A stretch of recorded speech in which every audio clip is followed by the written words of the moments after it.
Այսօր արդեն միացավ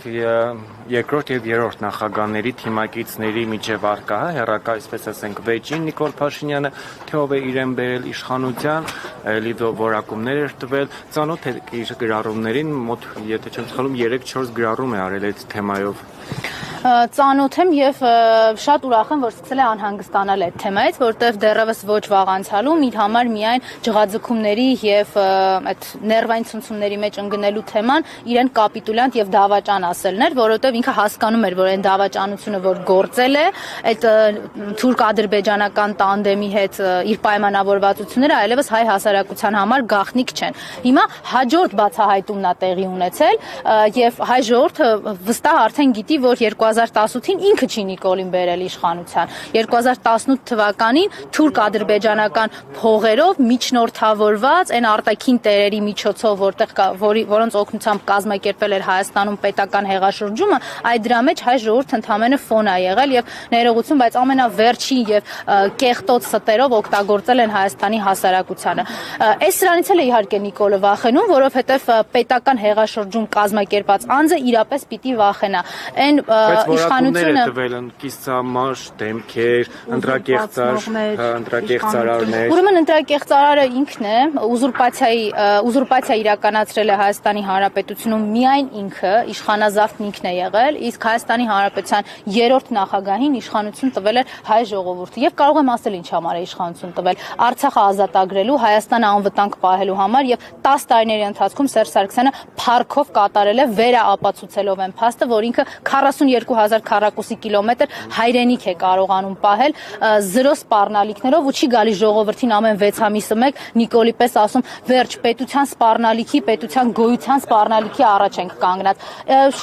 Ամեն իր այդպիսի նյարդային գրառումը խոսում է նրա մասին, որ եկել է արդեն հերթական ճշմարտության բացահայտման պահը։ Ես ուրախ եմ, որ նաև այս իրավիճակը ծառայել է այնպես, որ Նիկոլը սկսել է հասկանալ հայ ժողովուրդը գիտի իրեն իշխանություն տվածներին, իրական իշխանություն տվածներին։ Եվ վերջին հարցը, տեսեք, ձեզ այն ամենայնիվ չի զարմացրել, որ վերջին շրջանում ընդդիմադիր դաշտից հանդես եկողները կատաղի պայքար են մղում մեկ այլ ընդդիմադիր ուժի նկատմամբ, տարբեր դրամաչափի, որոնք շատ ուղիղ կապ ունեն Ռոբերտ Քոչարյանի հետ։ Ինչով եք պայմանավորվում վերջին շրջանում ակտիվություն սկսեց էլի ցուցաբերել Անդրանիկ Թևանյանը, որը եղել է Հայաստան դաշինքի падգամավոր։ Շատ է զարմացնում եւ ես չեմ կարողանում հասկանալ, օրինակ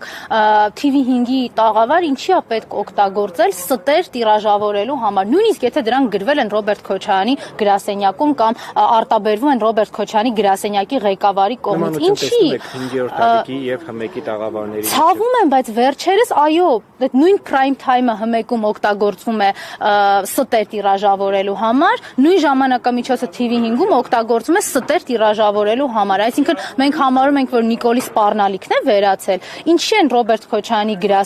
գրասենյակի ղեկավարի կողմից եւ մնացած այդ քաղաքական շրջապատին տրամադրվում թեզեր, ընդ որում իրար հակասող թեզեր։ Գիտեք, մեկ ասում է դուք 2018-ից այնքան մեծ ռեսուրս, 2008-ից ներողություն, այնքան մեծ ռեսուրս ունեք, որ անդադար քննադատում եք, այն մյուսը հաջորդ երեկոյան գալիս ասում է դե դուք ինչ ռեսուրս ունեք, որ մենք ձեր հետ խոհ։ Դե մի հատ կողմնորոշվեք, մենք ռեսուրս ունենք, ռեսուրս չունենք ընդհանրապես, կամ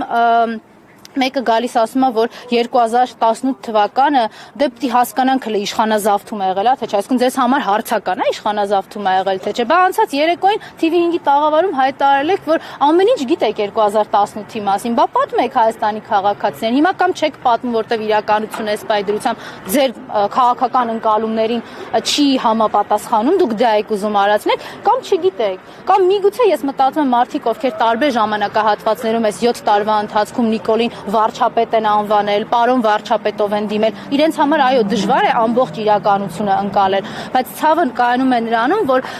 դա իրենք փորձում են տիրաժավորելով այդ սուտը պատմությունը վերաշարադրել։ Դե ասում են 7 տարի է, էլի հիմիկվանից սկսենք վերաշարադրել, որ մենք այնտեղ անհարմար դրության մեջ չհայտնվենք։ Ես մշտապես պնդել եմ, որ 2018 թվականի իրադարձությունների վերաբերյալ կարող են բաց ճակատով ամենայն անկեղծությամբ խոսել միայն հանրապետական կուսակցության падգամավորներ եւ հանրապետական իշխանությունը, որտեղ այդ ժամանակահատվածում զոհի կարգավիճակում հանրապետականն էր։ Մնացածը կեսը շամպայնով, կեսը դագաղներով մերժման process-ի մասնակից էին լինում, հույս ունենալով, որ միգուցե այս ամեն ինչի արդյունքում կարող են իրենք տիրանալ իշխանությանը։ Մենք մեղավոր չենք, որ 18-ին չառաջադրվեցիք, այն ընկալումը եւ այն հնարավորությունը, որ տվել էր հանրապետականը նախագահի հրաժարականից հետո, չօգտվեցիք մտածելով, որ դեռ շուտ է բացահայտվել, որ մենք ենք մերժել։